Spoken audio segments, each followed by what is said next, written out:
Namrat bir bovay taksining oldini to'sdi va ojiz ovozi bilan meni tog' yendagi uyimga olib qo'yamsiz, ammo sizga bergudak pulim yo'q. Taksi shoferi buvayga qarab, "Qani mashinaga chiqing, bo'ldi pulning gapini qilmang", dedi. Buvay uyi kelganda ballar oldiga yugurishib kelib, "Bizga non akelmadingmi dada?" deb so'rashdi. "Ballarim, non elib kelolmadim. Non izlab yurib shoferning vaqtini elishdan xijil bo'ldim. Chunki men shoferga pul berolmadim", dedi buvay xijolat bilan.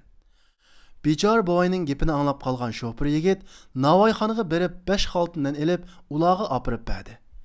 Ballarning qursiqi toza ochgan edi.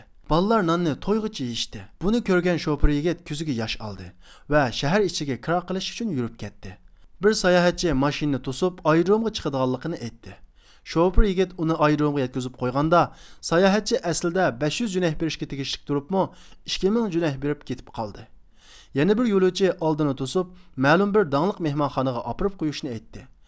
Mehmonxonaga yetib borganda bo'lsa, $100 pulni uning tutqizib qo'yib kirib ketdi.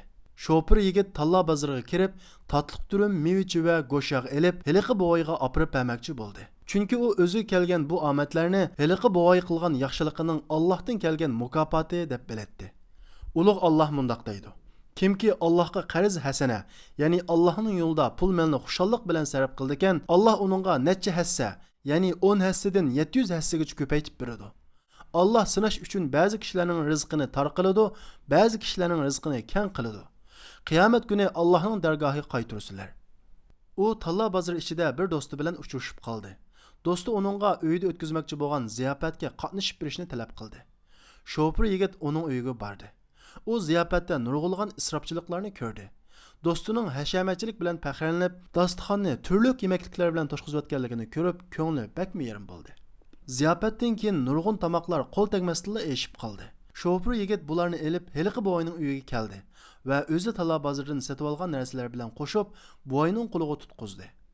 Buvay xushallikdan yig'lab ketdi. Har xil yemekliklarni ko'rgan bolalar xushallikda qushqochning bolalardek chuqurishib ketdi. Shu topda shofer yigitning ko'ziga issiq yosh keldi. U bir tarafdan o'zining bu yaxshilikqa vasila bo'lganligidan xushal bo'lsa, yana bir tarafdan so'rlardagi dasturxonning hashamatchiligidan to'limi azoblangan edi. Ulug' Alloh mundoq deydi: "Yanglar ishinglar, ammo isrof qilmanglar. Alloh haqiqatan isrof qilguvchilarni yaxshi ko'rmaydi." Alloh taolo yana bir oyatda: "Biringlarga o'lim kelib, Parvardigorim, nimishqa mening ajalimni bir oz kechiktirmading? Sadiq qilib boshqalardan yaxshi bo'lar edim" deyishdan burun o'zinglarga rizq qilib berilgan narsalarni sadiq qilinglar. Alloh hech odamni ajali kelganda hargiz kechiktirmaydi. Alloh qilayotgan ishinglardan to'liq xabardordir.